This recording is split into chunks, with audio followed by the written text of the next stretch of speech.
people. We know we are losing very many people to, they're dying by suicide. And we are told worldwide, every 40 minutes, we are losing a life as a result of suicide. That is how the magnitude of basically psychological distress. Because suicide will not be, I know most of the time we hear somebody has died by suicide and we say, oh, they were depressed, they should have talked. It is not only depression which will manifest with suicidal thoughts and the acts of basically. Also, something may happen to a young person, you lose a job, you lose a loved one, and at that moment, what do you feel? You end up feeling? You lose a girlfriend also. You lose? Lose a girlfriend. Yeah, you also lose a girl. Yes, we have those cases. A young person, an actor, and then they are not able to absorb the magnitude of the event which has happened. So it's not only as a result of depression or bipolar, also as a result of the things we go through as young people. Whenever you're going through something and it makes you feel like you're isolated, you're hopeless, you're feeling like there's no way out, that single event can actually make you have suicidal thoughts, and you can act on those thoughts. So whatever is making young people feel distressed is actually what is contributing to all these cases of suicide we are seeing. And these who are the people who are most at risk, it is the young people between 15 to 29 years old. That is where we are having the biggest cases of suicides happening. So as young people, as we have been told, stress is there. We will never run away from it. So how do we deal with all these psychosocial stressors? The lack of job, kuachwa na girlfriend, kupoteza kazi, kuishi in the informal settlement, going into the political environment which is already happening. How are we able as young people to navigate all those stressors so that they don't push us into distress, they don't push us into having suicidal thoughts, acting on those suicidal thoughts? Thank you so much, Judith. I want to request us to take at least a minute so that we save on time. Thank you for your contribution. Okay, thank you so much. I will be brief. Yes. Okay. Mental health, from the field I've been working for the refugee background, it mostly comes from financial stress. They don't have this opportunity. They don't push us in. Which leads to like stress. If I am a person like, oh, I'm tired, I don't know what to do next. What we do, it's like make a safe place for these young people to make it normal to say, I need help. That's what we want to advocate. Thank you, Mama. I'd like the question, how does mental distress look like? Mental distress looks like a young person who appears normal, but they also, when asked if they're okay, they respond like it's fine, but deep down you can see that the person is withdrawing, isolating themselves, substance abuse. There's also I've talked of withdrawal, and mostly it's because of the political. There's also responsibility, family responsibility, especially if you are like the caregiver. I'm looking for the name. Like you're the one who everyone anakutegemea. So hizo vitu they bring in the distress. Yeah, and mental health is real, very real. Yes. Tunataka kusikia na Niajeni tena. So vipanda mental health nasema ngani changamoto za maisha. Sisi tangi mental health ni changamoto za maisha zinatukumba sana kama youth pale mtaa. Na ndio napata sika vijana most boys atuongeangi. So napata mimi kwenye mwanzo amesema uko na majukumu kama boys. Unapata uko na majukumu nyingi kama boys, kituwezi kumwambia dem ama mogoro ama mtu kuhusu shida zako. So unapata hii mental health kama mental issues itakama cause mental illness. So hiyo picture inapia sana pale mtaa, of which by the time tukaka hapa ndazidi kuichambua zaidi the correct picture ambao mayuto napita pale mtaa, si ndio? Na kabisa. Safi Helmut. Safi sana. So I also work in the refugee humanitarian space, and for us as YDC, mental health mainly needs that is trauma, as you know, refugees were displaced, and over the years they also transformed trauma from parents to kids. I guess they are vulnerable, they go through many issues, but for us it's actually what are we doing to manage the trauma, how is looking at them, what opportunities are you working together with people like government to make sure that at least there's dignity in the lives that they currently have in the transition support system.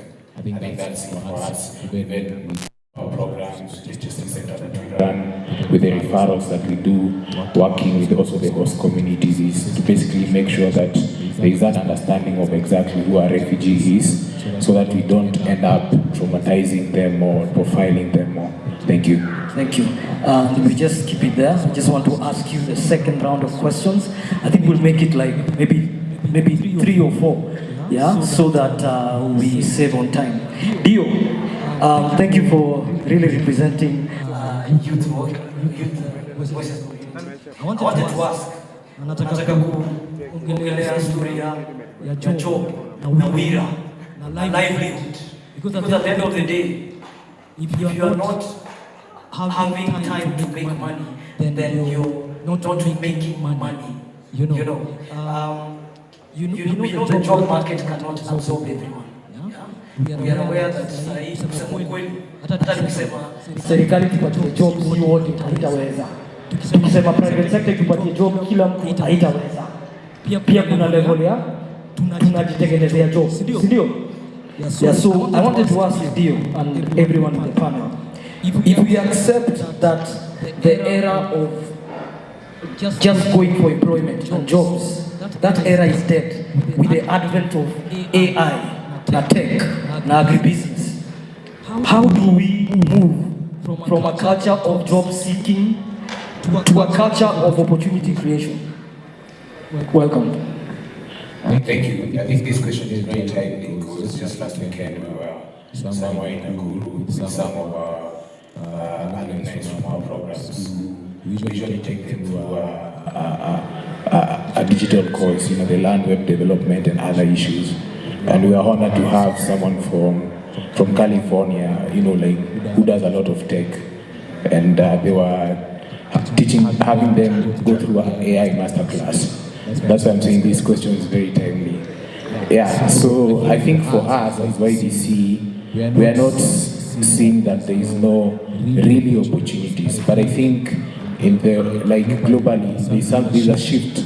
We're in a season whereby there's a shift, and it will either leave people behind, or those who are fortunate enough will be able to get the opportunities that are available. So speaking on AI, we believe that AI is not like the works much easier if you to increase your productivity, and even for the government to even invest more so that there is more productivity. If people were like 100 bags with AI and machines, you can now get 1,000 bags. So it's more, it's like there's always civilization there's always changes, at a global level. So I think it's more or less what are you doing as an individual. In that AI does not, you get AI skills. It's also an opportunity for the young people because we are sharp and all that to just learn so much. Our work, document our works, and hopefully get opportunities. Thank you. Bro. Yeah. So mimi nasema ikifika ni pande kutoka kwa hiyo job seeking kama idea pale mtaani tukiwa na Red Cross kuna shughuli sisi tunafanyanga ama tunapiganga inaitwa Young Men Resilience So young men resilience is all about men, because tumekame kurealize ngima boys sana pale mtaani ama ghetto wako wametengwa sana. Opportunity zote zikam na pani culture na kuna msali sema hapa hata madem tu wako hapa hand. So sisi kama na initiative ama ka idea ya hiyo young men resilience. Hii ni program ile pale kwa base tunabonga na boys. Si kwa leta base kama mjini ati unakam kote bigi unakam unakula nyama then after hapo inakuwa ni mapiar mmepiga. Ila kwa ni noma. So nikamiwa kupata tustoe boys kwa comfort zone yake ambapo ni pale base. So tunaenda pale base tunabonga naye at least na create a safer space na boys. Ana share how to idea na through maybe wale like minded organization like Red Cross tuna create a platform ambayo kikam base tunabonga na wao wana open up. Unapata kijana anakoga maybe ni data kutengeneza maybe beadwork ni mdedli msanii.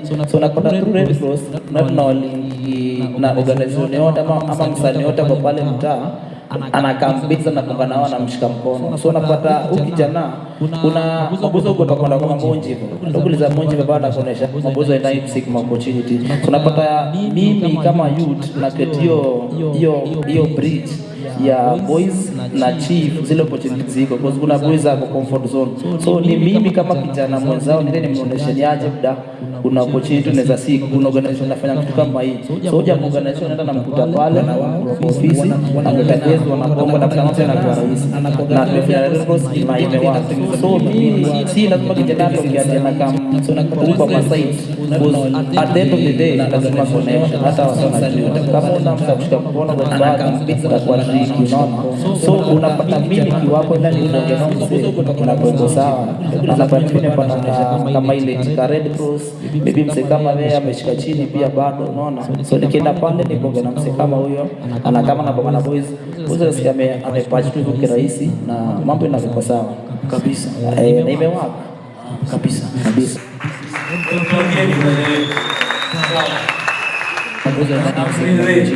Tunapenda mimi kama hiyo ya boys na chief voices community. We need another platform. Let's subscribe.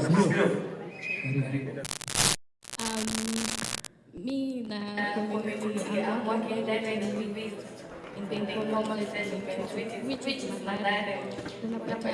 Most of them are like entrepreneurs wenyewe wamejianzisha. Ni wewe, maisha ni yako. Ukiamua kuchange, it's on you. So I guess the big question we should be asking is, so most of the jobs ni like recycling, which are stuck at survival level, like unafanya kazi to hand to mouth motion.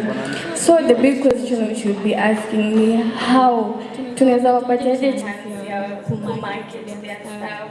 How are they able to use like the digital, the AI? Kuna wenye hawajui kutumia, kuna watu hawajui rights zao digitally. So those are the things tunafaa kukaa, but the sustainability ndo ku make sure tunaenda tukigrow. At this point imekuwa mapo kwa hand to mouth motion. So Safi, thank you. Let's keep it short so that Sarah will fire the last round of question. Yeah. Thank you so much. From the organization I work from, like what we help these people who are recovering from mental health is to connect them to the agencies, as they have told us. There are these organizations that give funds for people who want to start their own job so that they rely on themselves, and also those who have skills, how can they market themselves through digital. That's what we think.